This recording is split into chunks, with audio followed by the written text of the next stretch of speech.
이스라엘 자손이 이와 같이 성막 곧 회막의 모든 역사를 마치되 여호와께서 모세에게 명령하신 대로 다 행하고 그들이 성막을 모세에게로 가져왔으니 여호와께서 모세에게 명령하신 대로 이스라엘 자손이 모든 역사를 마치매 모세가 그 마친 모든 것을 본즉 여호와께서 명령하신 대로 되었으므로 모세가 그들에게 축복하였더라. 아멘. 성막을 건축하기 위한 모든 준비를 마친 모세는 이제 마지막으로 성막을 건축할 기술자 그리고 그 보조자로 부살엘과 오홀리압을 지명하여 세웠습니다. 그러나 이 기술자의 임명은 모세가 임의대로 한 것이 아니라 하나님께서 모세에게 계시하신 그대로 한 것이었습니다. 이와 같이 성막 건축에는 하나님께서 지명하여 세우신 기술자가 있어야 했고 백성들로 하여금 성막 건축에 필요한 기물들을 봉헌하도록 하셨습니다. 우선 기술자의 자격 조건이 있습니다. 부살렐과 오홀리압은 하나님의 신에 감동된 자로 지혜와 총명이 충만한 사람들이었습니다.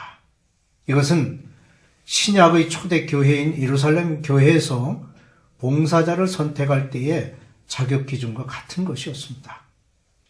사도행전 6장 3절에는 형제들아 너희 가운데서 성령과 지혜가 충만하여 칭찬받는 사람 7을 택하라고 하여 성령과 지혜가 충만한 사람이 자격 기준이 되었습니다.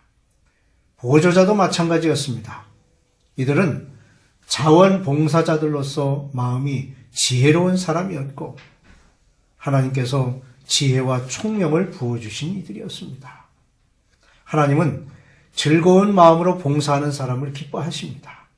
즉 중심 기술자는 지명하여 세우시고 보조인물은 자원하는 사람을 세우도록 하신 것입니다. 백성들의 봉헌 또한 자원하는 마음으로 드려야 하나님께서 기쁘게 받으십니다. 이스라엘 백성들은 봉헌물을 드릴 때 하나님께 드리는 예물로서 자원하는 마음으로 바쳤습니다. 인간이 하나님께 드리는 것은 단순한 물질이 아니라 예물입니다.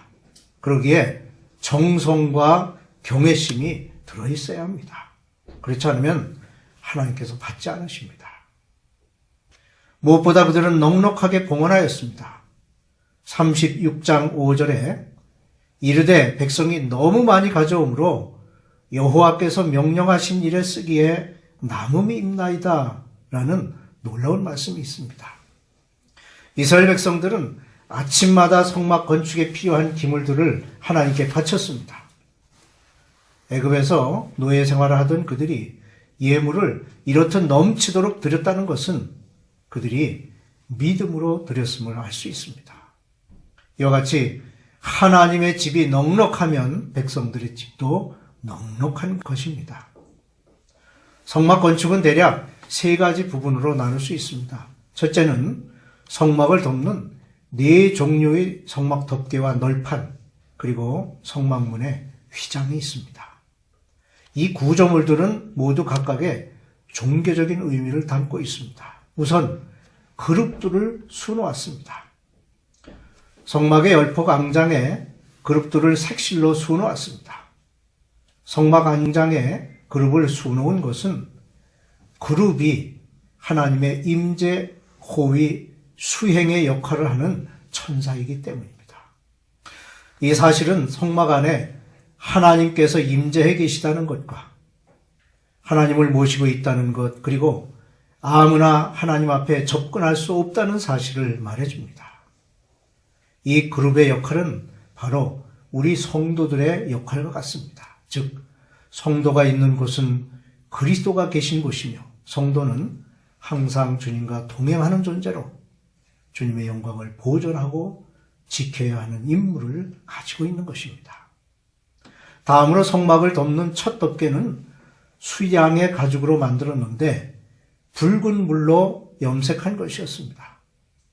그리고 그 위에 해달의 가죽으로 윗 덮개를 만들었는데 해달은 홍해와 인도양에 서식하는 바다동물로 그 가죽은 아주 견고하고 질긴 것으로 성막 덮개를 육지와 바다동물의 가죽으로 덮은 이유는 이 세상의 모든 것은 하나님을 위하여 봉사해야 함을 뜻하고 있고, 가죽으로 이중에 덮개를 한 것은 하나님의 보호가 견고함을 우리에게 가르쳐주고 있습니다.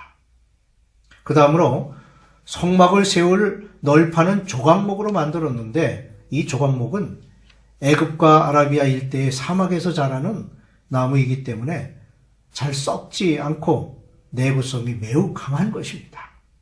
이 널판은 그리스도를 상징하고 또한 성도들을 상징합니다. 예수 그리스도는 죽은 나무에 새 생명과 기능을 부여하는 몫으로 사셨고, 죽은 나무 위에서 영원한 생명의 길을 여셨습니다. 예수 그리스도는 땅과 하늘을 잇는 죽은 나무, 즉 사닥다리셨습니다. 성도는 죽은 나무가 예수 그리스도의 생명나무에 접붙임 받은 사람들입니다. 또 하나는 휘장을 만들어 쳤는데, 성막 입구에 그리고 성소와 지성소 사이에 이 휘장을 쳤습니다. 휘장은 예수 그리스도의 몸을 상징합니다. 십자가 위에서 운명하실 때 이 휘장이 위로부터 아래까지 찢어졌습니다. 유대인과 이방인을 하나로 만드시고 인간의 죄로 멀어진 하나님과의 관계를 연결하는, 즉 모든 죄인이 하나님 앞으로 나아갈 수 있는 길을 열어주신 것입니다. 둘째는 법궤와 속죄소가 있습니다. 하나님께서 보여주신 양식대로 성막 건축이 착실하게 진행되었습니다. 지성소 안에는 법궤와 속죄소가 놓여 있습니다. 이 법궤는 여호와의 궤, 언약궤, 증거궤 등으로 불려지기도 합니다. 이 법궤 안에는 2개의 십계명 돌판과 만나 항아리, 그리고 아론의 쌍난 지팡이가 들어있었습니다. 조각목으로 만든 이 법궤의 안팎을 정금으로 쌌으며, 법궤 뚜껑도 역시 금으로 쌌는데, 뚜껑 좌우에는 금으로 만든 그룹 둘이 서로 마주 대하여 날개를 펴고 서 있었습니다. 바로 이것을 속죄소 또는 시은소라고 합니다. 우선 법궤는 하나님을 상징하고 그 안에 들어있는 3가지는 삼위이신 하나님을 상징합니다. 십계명 돌판은 말씀으로 이 세상을 창조하신 성부 하나님을, 만나는 내가 하늘에서 내려온 떡이라고 말씀하신 성자 하나님을, 쌍난 지팡이는 죽은 생명을 부활시키는 성령 하나님을 상징합니다.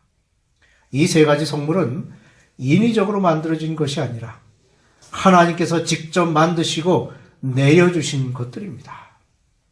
삼위일체이신 하나님을 상징하는 이 법궤는 지성소에 안치되어 있었으며, 지성소는 하나님이 임재해 계신 곳으로서 성막 안에 있었고, 이 성막은 이스라엘 백성들의 삶의 중심지였습니다. 하나님께서는 이 언약궤 위에서 대제사장 아론을 만나 그의 뜻을 계시하였고, 그곳에서 백성들의 죄를 사하시고 그곳에 임재해 계셨습니다. 다음으로 법궤 뚜껑인 속죄소 위에서 하나님께서는 아론을 만나 그의 핏부림을 통하여 죄를 사해 주셨습니다. 이 속죄소는 율법과 은혜가 만나는 장소이기도 합니다. 율법에 의해 정죄된 인간이 이 속죄소에서 은혜를 입어 죄사함을 받았습니다. 이것은 십자가의 의미를 그대로 반영하고 있습니다. 십자가는 하나님의 공의와 사랑이 만나는 자리이며, 인간의 죽음과 삶이 만나고 멸망과 영생이 만나는 자리입니다. 하나님께서는 이 속죄소에서 매년 대제사장을 통하여 이스라엘 백성들의 죄를 사하셨습니다. 그리고 하나님께서는 예수 그리스도의 십자가를 통하여 영원한 속죄 사역을 이루셨습니다.